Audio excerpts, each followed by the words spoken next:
Hello? Hello.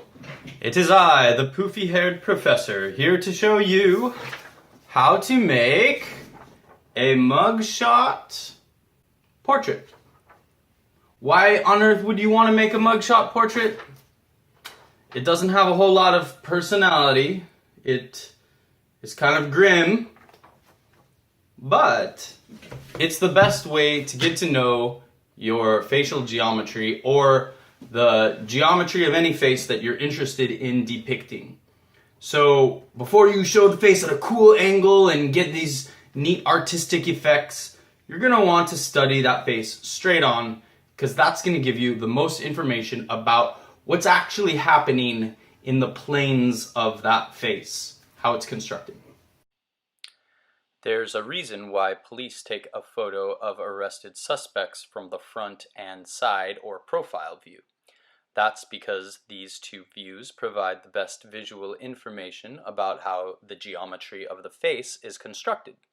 Facial recognition software also uses front-facing view to encode the geometric relationships of the face so that they can be recreated using 3D programming from virtually any angle. Basically, that is exactly what we are doing when we try to draw a face. This workshop is all about drawing your face. So let's start off with a mugshot that will give us the basic information we need to learn about our own facial geometry.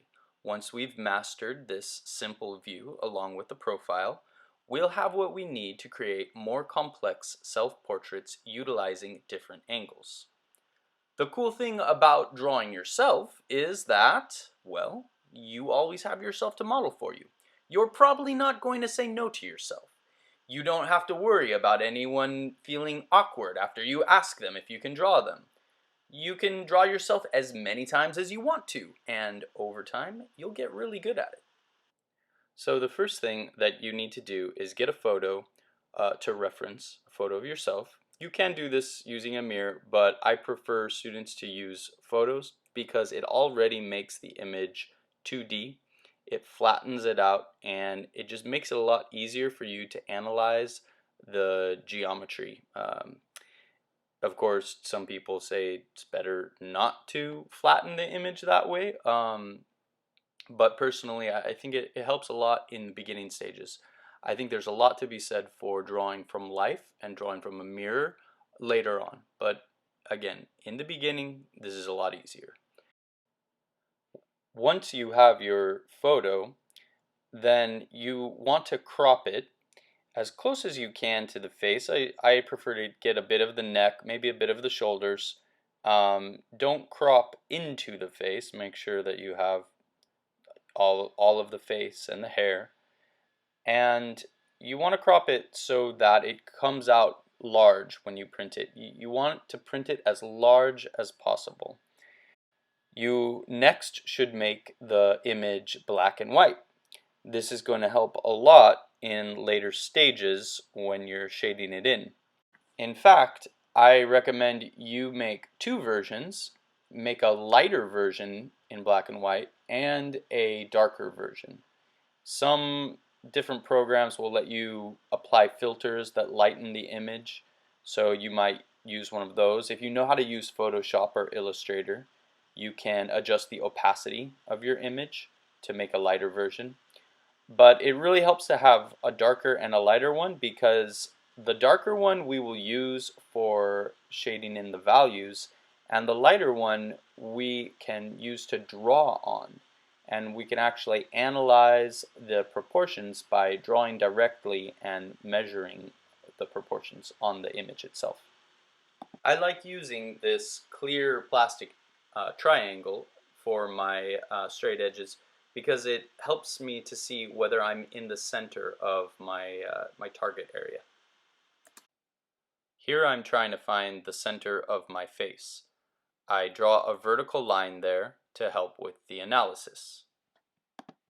Now you may notice, if your eyes are sharp, that I've drawn the center line a bit off. I was using the M shape between the lips. Some people call it the Cupid's bow. and lining that up with the center of my nose and the center of my chin at the chin's base. Well, these all lined up well enough down there, but because my head is tilted at a slight angle, my vertical line goes too far to the left by the time it passes between my eyebrows. Can you see that? These are the kinds of mistakes you want to avoid in the initial phases. We want to be as accurate and detail-oriented as possible. There I've drawn a line for the base of the nose, and usually I would have started with the eyes and then gone to the nose and then the mouth, but the eyes are giving me a little bit of trouble because of that slight angle. So yeah, I hopped down to the nose first because it seemed like a surer bet. I've just placed two lines on the top of the ears because that's easier to see, so I can analyze how much higher the one on the left is from the one on the right, and that's going to help me to decide where to pass the line through the eyes. Whatever line I draw through the eyes should pass through the eyes at the same place, and that's why I've taken extra time to set that up.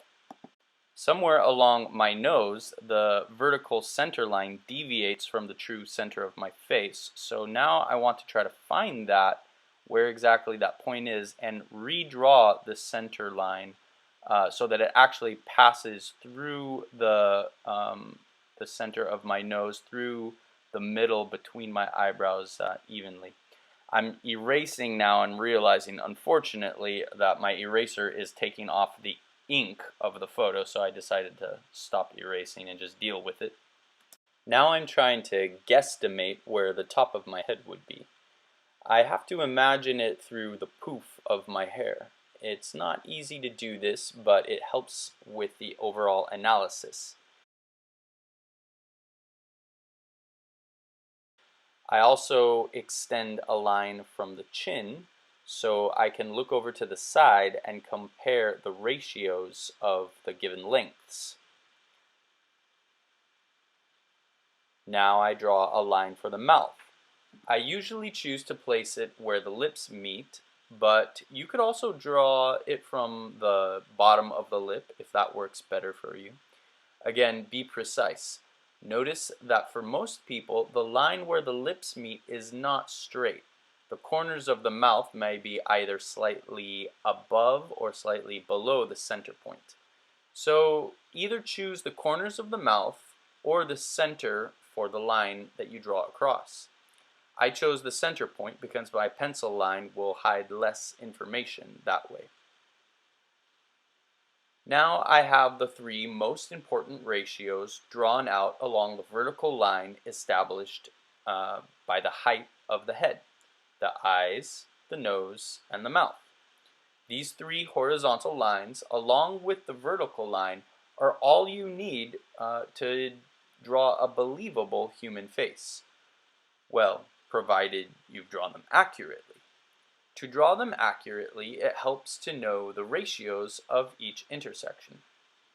It looks like the eyes are more or less in the center of the total length of the head, but the ratio for the base of the nose is hard to measure with my eyes. It's much less than halfway down between the eyes and the base of the chin, but it's not a neat ratio like a third or a fourth.